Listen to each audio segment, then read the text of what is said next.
오늘 우리에게 주시는 하나님의 말씀은 갈라디아서 5장 1절부터 6절 말씀입니다. 봉독해 올리겠습니다. 그리스도께서 우리를 자유롭게 하려고 자유를 주셨으니 그러므로 굳건하게 서서 다시는 종의 멍에를 매지 말라. 보라, 나 바울은 너희에게 말하노니 너희가 만일 할례를 받으면 그리스도께서 너희에게 아무 유익이 없으리라. 내가 할례를 받은 각 사람에게 다시 증언하노니 그는 율법 전체를 행할 의무를 가진 자라. 율법 안에서 의롭다함을 얻으려 하는 너희는 그리스도에게서 끊어지고 은혜에서 떨어진 자로다. 우리가 성령으로 믿음을 따라 의의 소망을 기다리노니 그리스도 예수 안에서는 할례나 무할례나 효력이 없으되 사랑으로서 역사하는 믿음뿐이니라. 아멘. 10월 마지막 주일입니다. 오늘은 501번째 맞이하는 종교개혁 주일입니다. 우리 모든 교회는 500년 전에 종교개혁 정신을 통해서 태어났고 500년 전에 종교개혁의 정신을 오늘날 이어받고 있습니다. 종교개혁의 전통을 이어받은 교회를 개혁교회, 프로테스탄트 또는 개신교, 신교라고 부릅니다. 오늘은 갈라디아서 5장 1절부터 6절 말씀을 본문으로 다시는 종의 멍에를 매지 말라는 제목으로 말씀을 나누려고 합니다. 요즘 제4차 혁명이라는 말이 유행입니다. 제4차 혁명이라는 말은 2016년 1월 스위스 다보스 포럼에서 세계 경제학자 창시자인 클라우스 슈바프가 처음 사용한 단어입니다. 4차 산업혁명이란 기술 통신의 융합으로 이루어낸 혁명 시대를 말합니다. 4차 산업혁명이란 정보통신 기술의 융합으로 이루어낸 혁명 시대를 말합니다. 이 혁명의 핵심은 빅데이터 분석, 인공지능, 로봇공학, 사물인터넷, 3차원 인쇄, 나노 기술과 같은 새로운 분야의 혁신이라고 합니다. 산업혁명은 1차로부터 4차 산업혁명까지 발전했습니다. 1차 산업혁명은 18세기 영국에서 전기기관의 발전으로 대량 생산의 원동력을 만드는 데서부터 산업혁명이 주도되게 됩니다. 2차 산업혁명은 전기와 모터를 기반으로 대량 생산과 자동화로 이어집니다.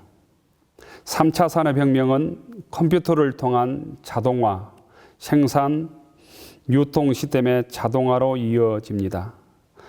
정보기술, IT 산업의 결합이라고 말할 수 있겠습니다. 제4차 산업혁명은 인공지능과 빅데이터를 통한 초지능, 초연결성 혁명이라고 불리어집니다.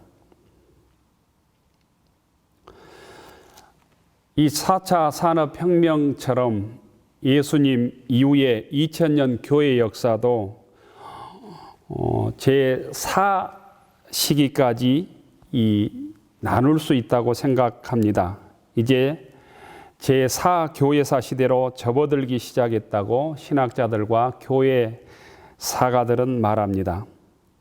여기에서 말씀드리는 제4 교회사 시대 개념은 간단합니다. 제1교회사 시대는 베드로와 바울로 대표되는 사도 시대부터 지중해 문명권의 복음이 전파된 제5세기가 끝날 무렵까지, 정확히는 성 어거스틴을 비롯한 교부들의 기독교 시대부터 제1교회사 시대로 잡을 수 있겠습니다. 로마의 콘스탄틴 대제 후광을 힘입어서 니케아 신조를 비롯한 기독교의 근본적인 기독교 교리가 확립되던 시대를 제1교회사 시대로 정리할 수 있습니다. 제2교회사 시대는 6세기부터 15세기까지 약 1000년의 중세 시대를 의미합니다. 교황권이 확립되고 스콜라 신학이 전성기를 누리며 중세 농노들이 가난한 삶에도 불구하고 가톨릭 교구와 가톨릭 교회 수장들과 신성 로마 제국의 선제우들이 경쟁하듯 고대식 교회당을 짓던 시대입니다. 예루살렘을 탈환한다는 명목으로 인류 전쟁사 중에서 가장 추악한 전쟁이라 불리어지는 십자군 전쟁을 일으켰던 시대이기도 합니다. 그 시대 반대로 세속화된 교회를 정화하려고 수도원 운동이 일어났던 시기이기도 합니다. 또한 서방교회와 동방교회가 갈라지던 시기이기도 합니다. 이 시기에 남미 원주민을 살해하고 약탈한 금으로 교회당을 치장하고 교회 머리에 가시관을 금관으로 교체하던 시대, 이 1000년의 중세기 교회사 시대를 제2교회사 시대로 정리할 수 있습니다. 일반적으로 제2교회사 시대를 암흑시대라고 사람들은 불렀습니다. 제3교회사 시대는 한마디로 종교개혁 이후에 500년간 특히 개신교 시대를 의미합니다. 수도사 마르틴 루터는 당시 교황 중심의 교회 부패상을 보고 기도하다가 1517년 10월 31일 95개조의 논제를 비텐베르그 성당 정문에 내걸던 시대부터 종교개혁 500주년이었던 2017년 말까지를 제3교회사 시대로 말할 수 있겠습니다. 제3교회사 시대, 이 종교개혁 500년 기간 동안 기독교 역사에서 수많은 복음의 역사들이 있었습니다. 각국 언어로 성서를 번역하여 지구촌 구석에까지 성경을 반포하고 수많은 선교사들의 선교 열정과 복음 전파가 있었습니다. 우리나라에도 아펜젤러와 언더우드의 선교사들을 시작으로 많은 선교사들의 선교와 복음 전도를 통한 교회 개척, 신교육을 통한 학교 설립, 의료 선교를 통한 병원 설립 등 우리나라 교회하기에 선교사들의 혁혁한 활동이 있었습니다. 우리가 살고 있는 광주 지역도 이와 다르지 않습니다. 유진벨 오웬 선교사와 광주 제중병원 원장으로 헌신했던 로버트 M.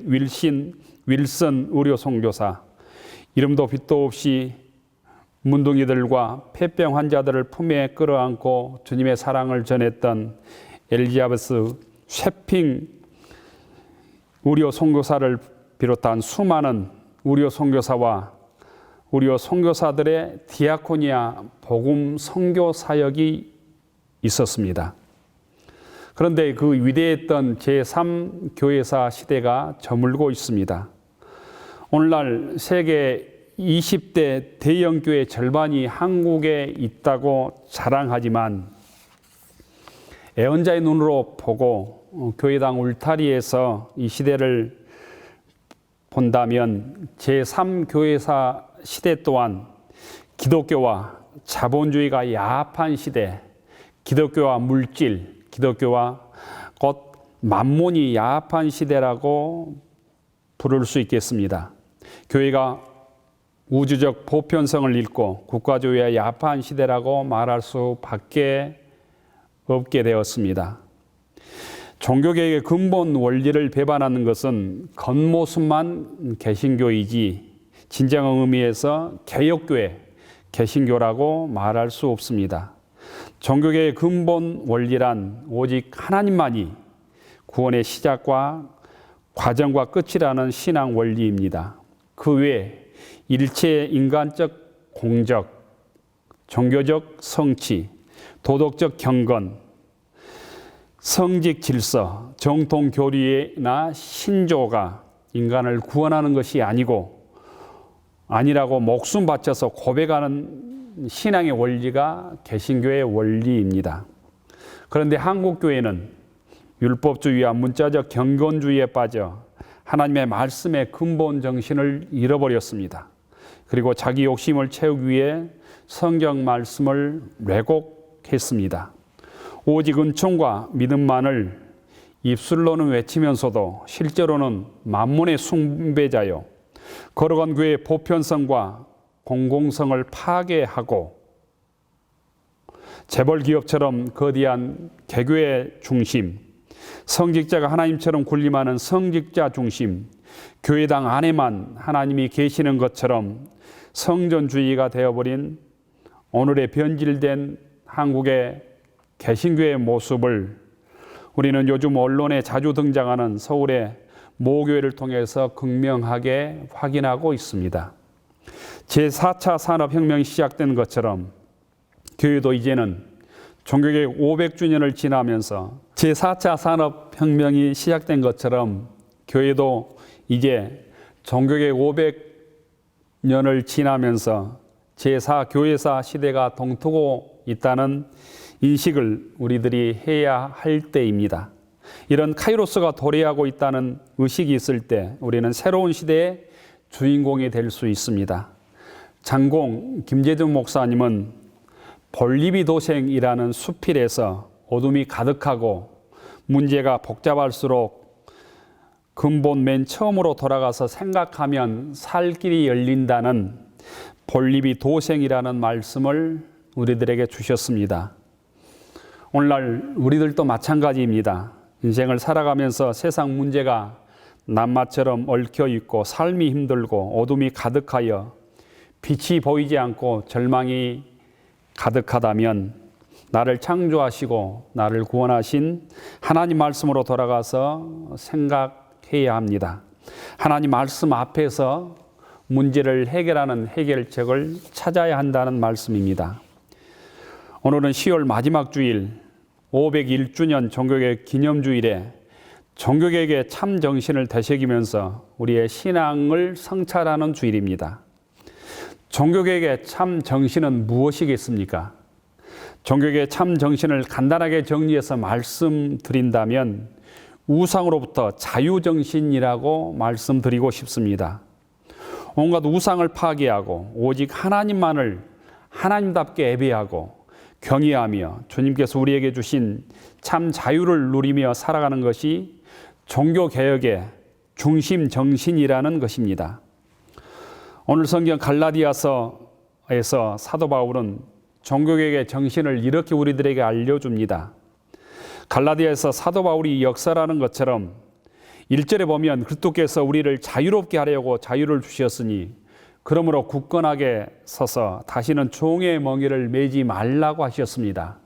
세번역 번역에서는 그리스도께서 우리를 해방시켜 주셔서 자유를 누리게 하셨습니다. 그러므로 굳게 서서 다시는 종살이의 멍에를 매지 마십시오. 이렇게 번역하고 있습니다. 그런데 인간이란 본질적으로 타락한 죄의 본성이 있어서 어떻게 해서든지 우상을 만들려 하고 우상을 섬기면서 만족하려는 자기 기만적인 타락한 본성을 가진 존재입니다. 우상 숭배란 무엇입니까? 간단히 말해서 하나님일 수 없는 것,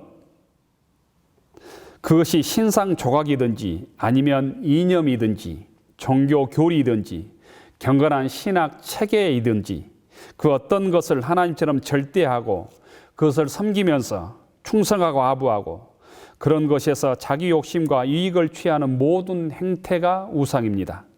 경건한 기만, 경건한 태만, 경건한 교만, 이 모든 것이 우상 숭배입니다. 구체적으로 종교 개혁의 역사에서 종교 개혁자들이 싸웠던 우상들은 이런 것들입니다. 마틴 루터, 칼빈, 멜랑이톤, 찌븐길리 등 종교 개혁의 1세대들이 당시에 싸웠던 우상들은 그리스도의 주권을 대신하는 교황 권력이었습니다. 또한 돈으로 죄의 사함을 받을 수 있다고 하는 면죄부였습니다.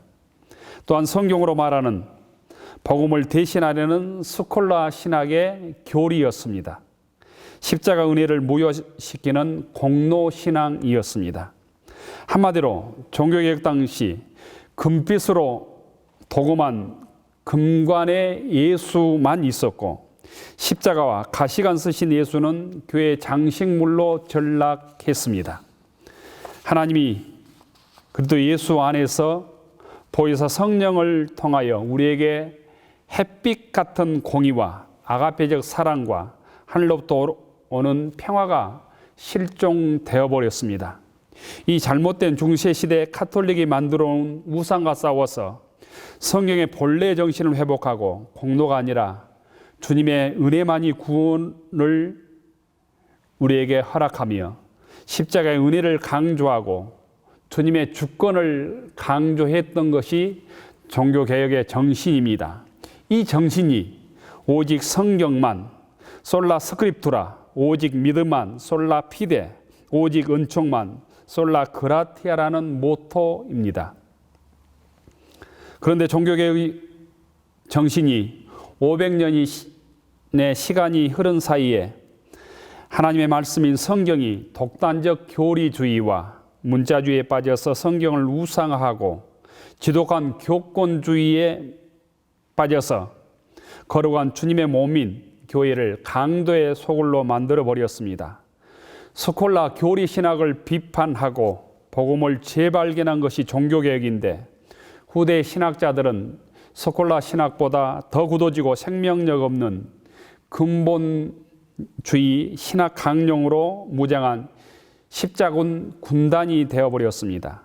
십자가를 지고 주님을 따르는 것이 아니라 중세 십자군처럼 세상에 군림하는 한국교회가 되어버렸습니다. 오직 성경은 경전, 절대 문자주의에 빠져버렸고 오직 믿음은 행함이 없는 말만 많은 신자를 양상했고 오직 은총만은 싸구려 값싼 은총만을 남발하고 말았습니다.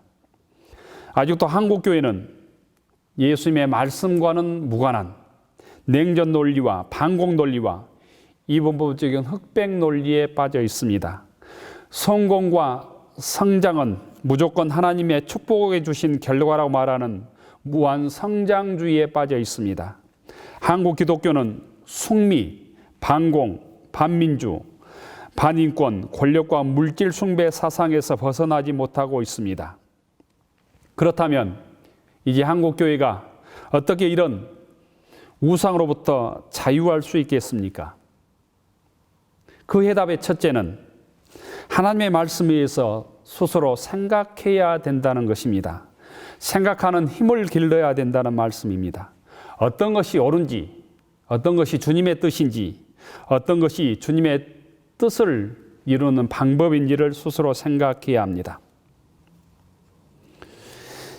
지난주 중에 어떤 TV 프로에서 얘기한 것을 들었습니다. 이 땅에 존재하는 국가 중에서 가장 도덕적이고 가장 질서를 잘 지키고 외국인의 포용적이고 또 남을 배려하는 민족이 어느 민족인지 아십니까? 일반적으로 독일 민족입니다. 그런데 독일 민족이 불과 몇십 년 전에 유대인을 600만 명이나 학살했습니다. 그 악이 어디에서 왔겠습니까?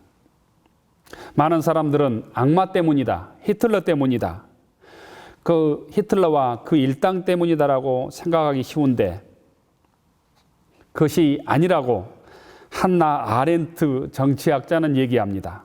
스스로 생각하지 않으면 어떤 누구도 그런 악마가 될 수 있다고 얘기하고 있습니다. 한나 아렌트는 예루살렘의 아이히만이라고 하는 유명한 책을 썼는데 이 책은 아이히만의 공판 보고서입니다. 유대인의 학살에 혁혁한 공을 세웠던 사람이 아이히만이라고 하는 사람입니다. 아돌프 아이히만의 업적은 유대인들을 효과적으로 학살하는 일이었습니다. 그래서 그는 가스실에 유대인을 기차에 태워서 보내는 일을 했고 가스 열차를 제작해서 효과적으로 유대인들을 학살했습니다. 하지만 그가 전쟁이 끝나고 재판에서 일관되게 주장했던 말은 이것이었습니다. 나는 독일 제국의 선량한 시민으로서 국가와 법에 따라서 자기에게 맡긴 일을 성실하게 행했을 뿐이다. 이것을 처음부터 끝까지 주장했던 사람이 아이만입니다. 마찬가지로 스스로 생각하지 않으면, 말씀의 기초에서 생각하지 않으면 어떤 누구도, 우리 기독교인도 이 아이만처럼 사람을 학살하는 마귀의 종으로 쓰임받을 수 있다고 하는 사실을 기억해야 합니다. 신앙인은 생각하는 사람입니다. 신앙인은 하나님의 말씀에 의지해서 생각하는 사람입니다. 어떤 것이 진리인가? 어떤 것이 주님의 뜻인가? 어떻게 행동하는 것이 신앙인이 해야 할 일인가? 생각하지 않으면 또 다른 히틀러에게 속아 넘어가게 됩니다. 생명을 파기하고 하나님의 뜻을 거스르는데 앞장서는 기독교인이 될 수 있다는 의미입니다. 태극기 부대의 기독교인들도 그런 의미에서 생각해야 합니다. 소수자들을 혐오하는데 앞장서는 사람들도 생각해야 합니다. 주의 말씀 앞에서 깊이 생각하고 어떤 것이 주님의 뜻인지, 주님의 말씀인지를 기억할 때 우리는 차별해서 또 세상의 악마의 유혹에서 해방될 수 있고 바른 기독교인으로 살아갈 수 있습니다. 두 번째는 우리들의 신앙의 순수성을 회복해야 합니다. 하나님의 말씀을 단순하고 순수하게 받아들여야 합니다. 내 이웃을 내 몸과 같이 사랑하라고 하면 여러 이유와 핑계를 대지 말고 사랑해야 합니다. 말씀을 순수하게 믿고 지켜 행해야 합니다. 하나님 말씀에 능력이 있음을 굳게 믿어야 합니다. 하나님 말씀만이 내 인생의 기초이며 기준임을 믿음으로 받아들여야 합니다. 세 번째는 절제와 청빈을 몸에 훈련해야 합니다. 더 많이 가지고 누리고 그러면 내 영혼이 보장될 것처럼 생각하는 어리석은 부자의 유혹을 이겨내야 합니다. 나를 위해서는 되도록 적게 사용하고 이웃과 교회 형제 자매들을 위해서는 많이 사용하는 주님의 법칙을 배워야 합니다. 많이 가질 수 있지만, 많이 누릴 수 있지만 누리지 않는 것, 그것이 청빈입니다. 청빈이 내 삶을 지배하도록 해야 합니다. 마음이 깨끗한 자가 하나님을 본다고 했습니다. 하나님 나라는 마음이 가난한 자, 마음을 비운 자의 몫입니다. 절제와 청빈의 삶을 통해서 하나님을 만나는 믿음의 교우들이 되기를 바랍니다. 넷째는 자기 부정입니다. 예수를 믿는다는 것은 자기를 부인하고 예수님을 따르는 것입니다. 내 생각을 내려놓고 주님의 말씀에 순종하는 것입니다. 자기 욕심을 채우고 자기 욕망을 채우기 위해 예수님을 믿는 것은 기독교를 무당 종교로, 주술 종교로 전락시키는 것입니다. 무당 종교의 유혹을 이겨내는 길이 말씀으로 돌아가는 것입니다. 내 뜻대로 마옵시고 아버지의 뜻대로 이루어지이다. 이것이 기독교 신앙인의 고백이 되어야 합니다. 하나님의 말씀만이 내 인생의 기초요, 기준이요, 소망이라는 사실을 굳게 믿고 나아가는 것이 종교개혁주일에 주시는 주님의 음성입니다. 마지막 다섯 번째는 주님의 사랑으로 포용하는 능력을 키워야 합니다. 고아와 과부와 나그네를 사랑하는 하나님의 음성을 나에게 주시는 주의 음성으로 들어야 합니다. 약자를 사랑하고 용서해야 합니다. 우리와 피부 색깔이 다르고 삶의 방식이 달라도 나의 이웃으로, 나의 믿음의 형제로 받아들여야 합니다. 더불어 함께 살아가는 법을 배워야 합니다. 또한 세상과 소통하는 능력을 키워야 합니다. 한국의 기독교는 소통의 부재, 독단과 독선의 아집, 자폐증 환자 같은 자기 동굴 속에서 안정과 자기 합리화를 추구하는 듯 세상 사람들에게 보여집니다. 정치적 견해뿐만 아니라 자연과학, 사회과학, 인문과학과의 학문에서 소통하지 못하고 자기 방언만 되풀이해서 말하고 있는 것처럼 보입니다. 이런 단절을 극복하지 못하면, 자기 아집의 동굴에서 나오지 못하면 민족을 구원할 수 없습니다. 민족을 구원하기는커녕 우리 한국 사회와 민족에게 사회 갈등의 주범이 될 뿐입니다. 종교계의 참 정신을 회복하고 우상에서 자유하는 기독교인의 삶을 사는 길은 이웃과 함께 소통하고 포용하는 능력을 기르는 일입니다. 야고보 사도는 우리들에게 이렇게 말씀합니다. 야고보서 1장 27절에서 하나님 아버지 앞에서 정결하고 더러움이 없는 경건은 곧 고아와 과부를 환난 중에 돌보고 또 자기를 지켜 새 속에 물들지 아니하는 그것이니라. 오늘 성경에서 갈라디아서 6장 5절에 사도 바울은 우리들에게 이렇게 말씀합니다. 그리스도 예수 안에서는 할례나 무할례나 아무것도 아니로되 사랑으로 역사하는 믿음뿐이니라. 세번역에서는 그리스도 예수 안에서는 할례를 받거나 안 받는 것이 문제가 되는 것이 아닙니다. 가장 중요한 것은 믿음이 사랑을 통하여 일하는 것입니다. 이 종교개혁주의를 맞이하여 우상으로부터 자유를 선포하고 교리로부터 복음을 선포했던 신앙을 이어받아 이 땅에서 죄 사랑을 전하고 빛과 소금의 사명을 감당하는 무진교회 교우들이 되시기를 주의 이름으로 축원합니다.